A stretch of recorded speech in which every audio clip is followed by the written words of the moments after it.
네, 정의당 대변인 정은신입니다. 오전 브리핑 말씀드리겠습니다. 브리핑 복지는 아니지만 방금 전에 더불어민주당 홍익표 수석 대변인께서 더불어민주당의 연동형 비례대표제와 관련돼서 정책을 뒤집거나 말을 바꾸는 것이 아니라는 부분들을 말씀해 주셨습니다. 천만 다행입니다. 정개특위에서 비례성과 국민의 대표성을 확보할 수 있는 연동형 비례대표제와 관련돼서 더불어민주당의 적극적인 입장과 역할을 기대합니다. 네, 현안 브리핑 말씀드리겠습니다. 정부가 한일 위안부 합의로 설치된 한일치유재단 해산을 오늘 중에 결정할 예정입니다.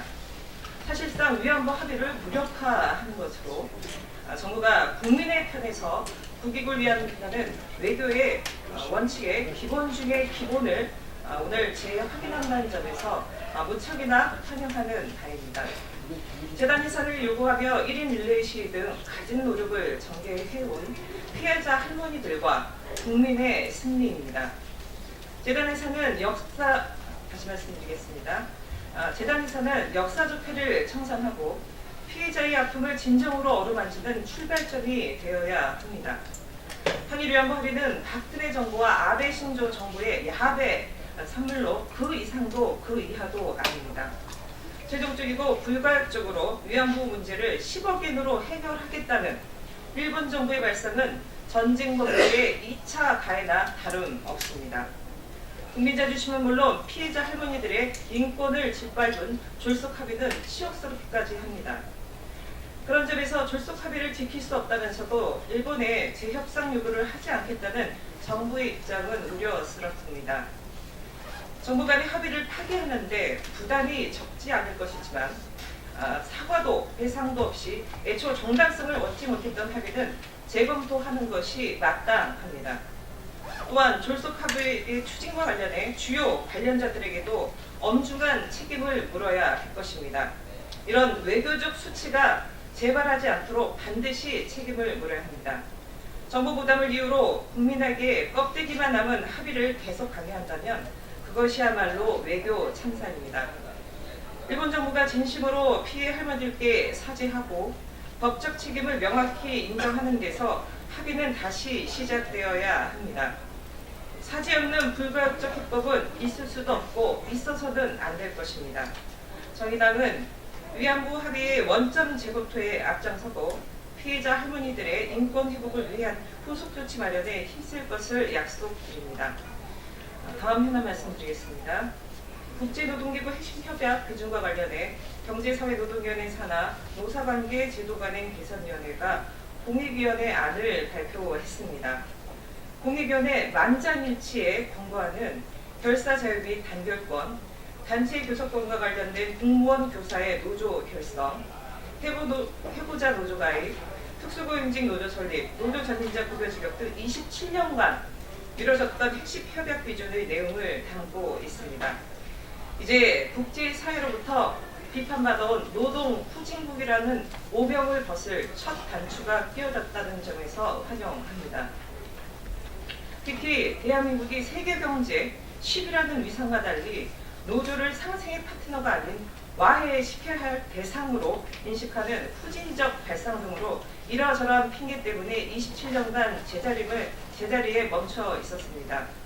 공무원 등 수많은 해고 노동자를 양산하고 특히 박근혜 정부 당시에 해고자의 조합원 지위를 이유로 전교조를 법에 노조하는 등 국제적 망신을 자초하기도 했습니다. 아직도 노동기구 핵심 협약 비준을 하면 강성노조가 들세한다는 이런 일부의 발언은 대한민국의 시계를 노동권 닥터를 바탕으로 기업과 기득권의 불을 살찌우던 반노동적 독재적 발상의 철진한 향수에 지나지 않습니다. 노사추천 국립위원회 만장일치 합의안이 제출된 만큼 관련 노동법 개정 등 국회의 본격적인 입법 논의 절차에 들어가야 될 것입니다. 정부 또한 수차례 국제노동기구 핵심협약 기준을 밝힌 만큼 관련 조치를 서둘러야 할 것입니다. 다음 브리핑 말씀드리겠습니다. 더불어민주당이 탄력근로제 확대가 임금 삭감의 수단이나 장시간 연속근로의 수단으로 악용되지 않도록 할 것이라고 얘기했습니다. 제가 브리핑 내용 정리하기 전에 기사가 떴던데 홍영표 원내대표께서 탄력 근로제 확대는 노동자에게 일방적으로 희생을 강요하는 것이 아니라 노동자의 휴식 시간 그리고 임금 삭감에 대한 보전 등에 대해서 대책을 강구할 것이라는 이런 얘기를 하셨습니다. 근데 이와 관련돼서 분명히 좀 말씀드려야 될 것이 있습니다. 몇 달 전에 탄력 근로제가 처음으로 국회 환노위에서 얘기가 됐을 때 당시부터 우리랑 이정미 의원이 과로사 합법하다라는 지점을 강하게 지적을 했습니다. 그런데 돌아온 답변은 악용되지 않도록 하겠다라는 것으로 이미 수개월째 똑같은 답변을 반복하고 있을 뿐입니다. 그동안 탄력 근로제 확대의 문제점에 대해서 정의당이 수차례 지적했지만 더불어민주당은 납득할 만한 그 어떠한 반론도 단 한 차례 듣지를 못했습니다. 탄력 근로제 확대의 근본 취지는 임금 삭감과 장시간 연속 근로를 허용하는 것으로 악용을 막을 수 있는 것이 아니라 사실상 악용을 합법화하겠다라는 것입니다.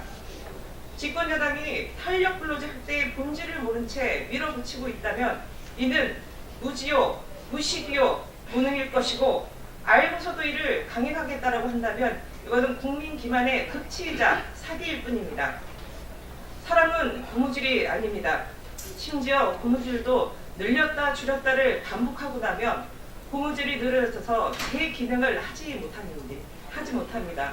그런데 심지어 사람은 어떻겠습니까? 이제 노동의 문제는 노조의 문제를 뛰어넘어 사회적 의제, 사회적 현안이 되었습니다.